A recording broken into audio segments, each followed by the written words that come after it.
지금 보고 계신 아파트는 서울의 지하철 1호선 역세권 단지면서 개천이 한눈에 보이는 아파트입니다. 그리고 나홀로 아파트가 아닌 2450세대의 초대단지 아파트 20평대가 현재 매매 호가로 3억대라고 하면 어떻게 생각하시나요? 부동산에 가면 구경할 수 없는 매물이 아닌 네이버 부동산에 올라와 있는 매물들을 대상으로 서울에 있는 역세권 아파트를 전부 수집하여 조사하였습니다. 소개하는 아파트들의 선정 기준은 매매호가 3억대, 평수는 20평대, 세대수 200세대 이상, 그리고 역세권에 위치한 아파트입니다. 소개 순서는 호가가 저렴한 곳부터 비싼 순으로 구성하였습니다. 3억대의 예산안에서 서울에 있는 다양한 입지의 아파트들을 비교해 보실 수 있을 것입니다.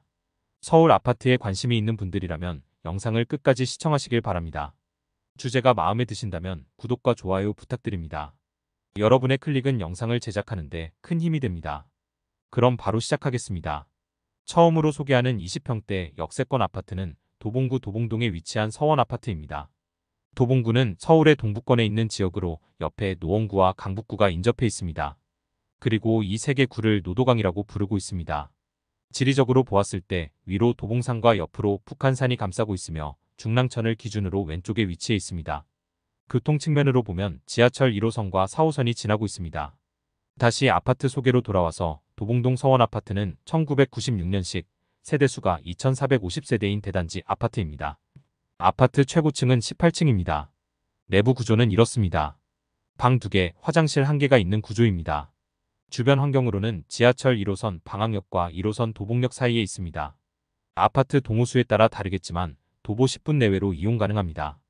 그리고 지하철 7호선 수락산역은 도보권에 있진 않지만 버스를 이용하면 10분 내외로 접근이 가능합니다. 아파트 단지 바로 옆으로 중랑천이 있어 중랑천 전망을 가지고 있습니다. 그리고 중랑천에서 산책하기 좋을 것 같습니다. 단지 바로 건너에 중학교가 있지만 초등학교는 조금 멀리 있는 것이 아쉽습니다.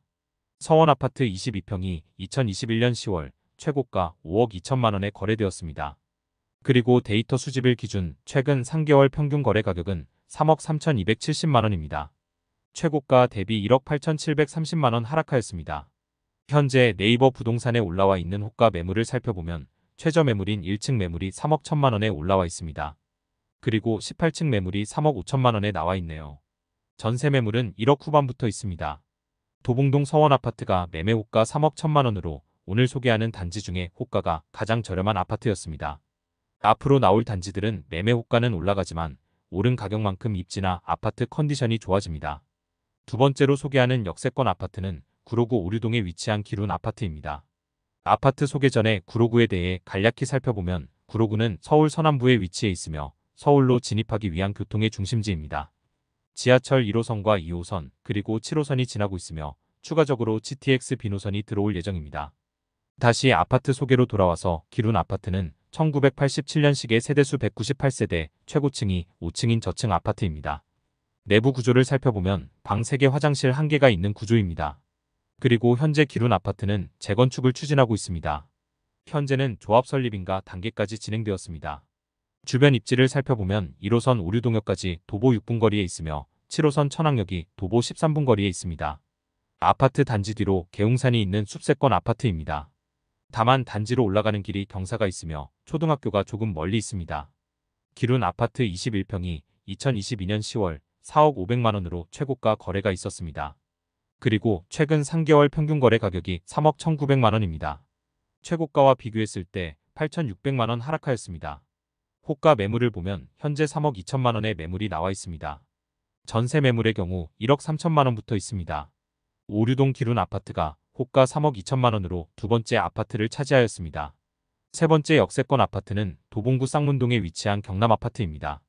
이 아파트는 1988년도에 입주하였으며 세대수가 264세대, 최고층이 12층인 아파트입니다. 내부 구조는 방 2개, 화장실 1개로 구성되어 있습니다. 입지 환경을 살펴보면 지하철 4호선 쌍문역이 도보 13분 거리에 있으며 창동역은 도보 20분 정도 거리에 있습니다. 창동역은 GTX 신호선이 지나갈 예정입니다.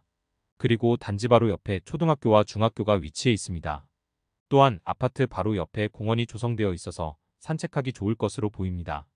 쌍문동 경남 아파트 20평이 2021년 7월 최고가 3억 5,900만 원에 거래되었습니다. 이 거래를 마지막으로 지금까지 거래는 없습니다. 호가 매물을 보면 현재 1층 매물이 3억 2천만 원에 올라와 있습니다. 전세 매물은 2억부터 나와 있습니다. 쌍문동 경남 아파트가 호가 3억 2천만 원으로 세 번째로 소개한 아파트 단지였습니다. 이어서 네 번째로 소개하는 아파트는 구로구 오류동에 위치한 금강 아파트입니다.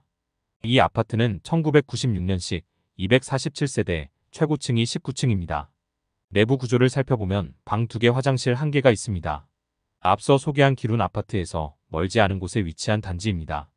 1호선 오류동역까지 도보 6분 거리에 있으며 단지 바로 옆으로 계웅산이 있는 숲세권 아파트입니다. 초등학교가 멀리 있으며 단지 주변으로 경사가 있는 것이 단점입니다. 오류동 금강아파트 24평이 2021년 10월 최고가 4억 7천만 원으로 거래되었습니다. 그리고 지난 5월 3억 5,500만 원에 실거래되었고 최고가 대비 1억 1,500만 원 하락하였습니다. 네이버 부동산에 호가 매물이 3억 5천만 원에 올라와 있습니다. 전세 매물의 경우 하나 있는데 2억 9천만 원에 나와 있습니다. 오류동 금강아파트가 매매호가 3억 5천만 원으로 네 번째 아파트를 차지하였습니다. 다섯 번째로 소개하는 역세권 아파트는 노원구 상계동에 위치한 청암 2단지 아파트입니다. 이 아파트는 2001년에 입주하였으며 세대수가 602세대, 최고층이 20층인 아파트입니다. 내부는 이렇습니다. 방 2개에 화장실이 1개 있는 구조입니다. 입지를 살펴보면 지하철 4호선 상계역이 도보 9분 거리에 있습니다. 그리고 단지 바로 옆에 불암산이 있는 숲세권 아파트입니다. 초등학교도 멀지 않은 곳에 있습니다. 또한 중계동 학원가가 차로는 10분, 대중교통을 이용하면 20분 내외로 접근이 가능합니다. 청암 2단지 아파트 21평이 2021년 10월 최고가 5억 8,400만 원에 거래되었습니다. 그리고 3개월 평균 거래 가격은 3억 8,500만 원입니다. 최고가로부터 약 2억 원 하락하였습니다. 현재 2층 매물이 3억 6천만 원에 올라와 있습니다. 그리고 전세는 1억 9,500만 원부터 있네요. 상계동 청암 2단지 아파트가 호가 3억 6천만 원으로 다섯 번째로 소개하는 아파트였습니다. 여섯 번째 아파트는 중랑구 신내동에 위치한 라이프미성 아파트입니다. 이 아파트는 1992년식 277세대, 최고층이 12층인 아파트입니다. 내부는 방 3개, 화장실이 1개 있는 구조입니다. 입지를 살펴보면 경의중앙선 망우역이 도보 11분 거리에 있습니다. 그리고 망우역 주변으로 코스트코부터 이마트, 그리고 홈플러스까지 대형마트들이 모여 있습니다.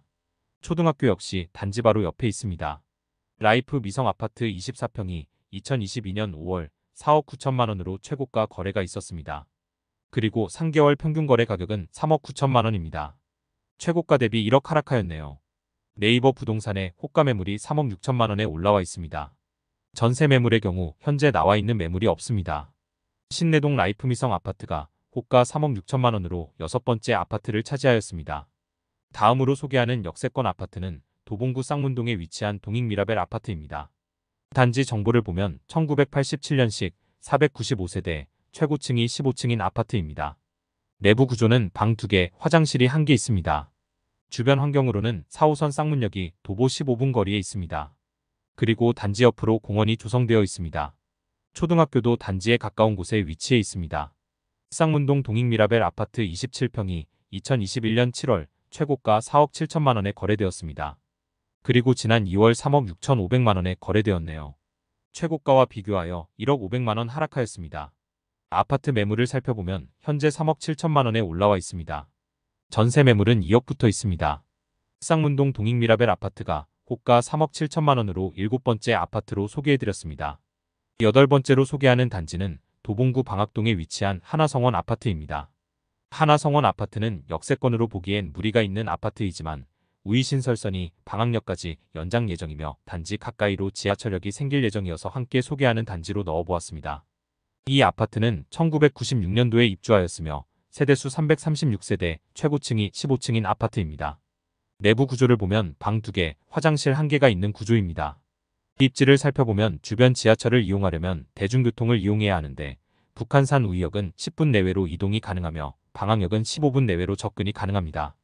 초등학교 역시 멀지 않은 곳에 있습니다. 그리고 단지 가까이에 공원이 조성되어 있어 산책하기에 좋을 것 같습니다. 방학동 하나성원 아파트 25평이 2021년 2월 최고가 4억 8,500만 원에 거래되었습니다. 그리고 가장 최근에 이루어진 거래는 지난 4월에 거래된 3억 9천만 원입니다. 현재 네이버 부동산에 저층 매물이 3억 8천만 원에 나와 있습니다. 전세 매물도 2억 2천만 원부터 올라와 있습니다. 방학동 하나성원 아파트가 호가 3억 8천만 원으로 8번째 아파트로 소개하였습니다. 9번째로 소개하는 아파트 단지는 도봉구 창동에 위치한 신창 아파트입니다. 신창 아파트는 도보로 이동 가능한 역세권 아파트는 아니지만 대중교통을 이용하면 주변 지하철역들을 10분 내외로 이동이 가능하여 소개하는 단지로 넣어보았습니다. 이 아파트는 1998년식 609세대, 최고층이 16층인 아파트입니다. 내부 구조는 투베이에 방 2개, 화장실 1개입니다. 입지를 살펴보면 지하철 1호선 녹천역이 대중교통을 이용하면 10분 내로 접근이 가능하며 창동역과 쌍문역도 10분 내외로 이동이 가능합니다. 단지 옆으로 초안산이 있는 숲세권 아파트이며 초등학교도 멀지 않은 곳에 위치해 있습니다. 그리고 신창시장도 단지에 가까운 곳에 있습니다. 신창 아파트 21평이 2022년 4월 최고가 4억 9천만 원에 거래되었습니다. 그리고 최근 3개월 평균 거래 가격은 3억 6,850만 원입니다. 최고가 대비 1억 2,150만 원 하락하였네요. 네이버 부동산을 살펴보면 21평 호가 매물이 3억 8천만 원에 올라와 있습니다. 전세 매물의 경우 1억 8천만 원부터 있습니다. 창동 신창 아파트가 호가 3억 8천만 원으로 9번째 아파트를 차지하였습니다. 마지막으로 소개하는 역세권 아파트는 구로구 개봉동에 위치한 거성 푸르메이차 아파트입니다. 단지 정보를 살펴보면 1994년식 245세대, 최고층이 19층인 아파트입니다. 내부 구조는 이렇습니다. 투베이에 방 2개, 화장실 1개가 있네요. 주변 환경으로는 지하철 1호선 오류동역이 도보 11분 거리에 있습니다.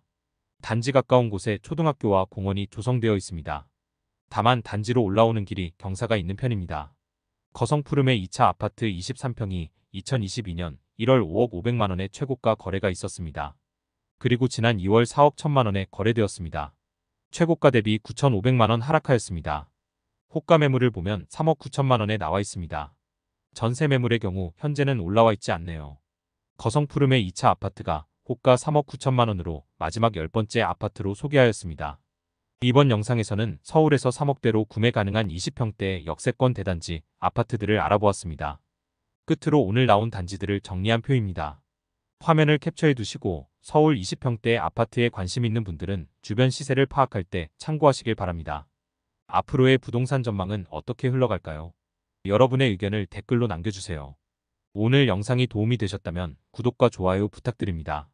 끝까지 시청해주셔서 감사합니다. 부동산 과학자였습니다.